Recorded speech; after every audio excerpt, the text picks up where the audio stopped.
So I think probably if there was one thing that I would have done sort of in 2007 would be try to pick the global financial crisis in terms of what followed and what sort of transpired a couple of years sort of after that. But I think, gosh, you do think back and like what did technology look like then? And technology for me was sort of BlackBerry, probably fairly slow internet, and really just trying to make the most of what people were doing on the desktop.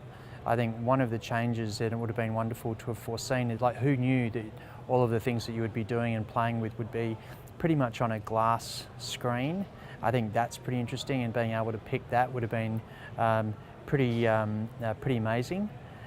And I think just how that glass screen and the world of apps has changed how we do things, and that pretty much anyone can be a software developer and develop their own app, I think is fairly incredible.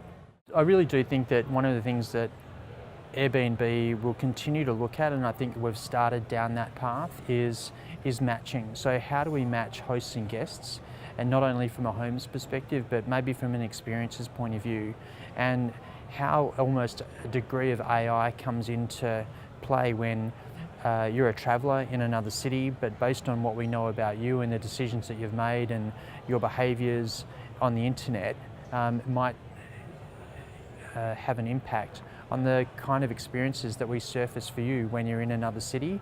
So I think the prospects there are really interesting.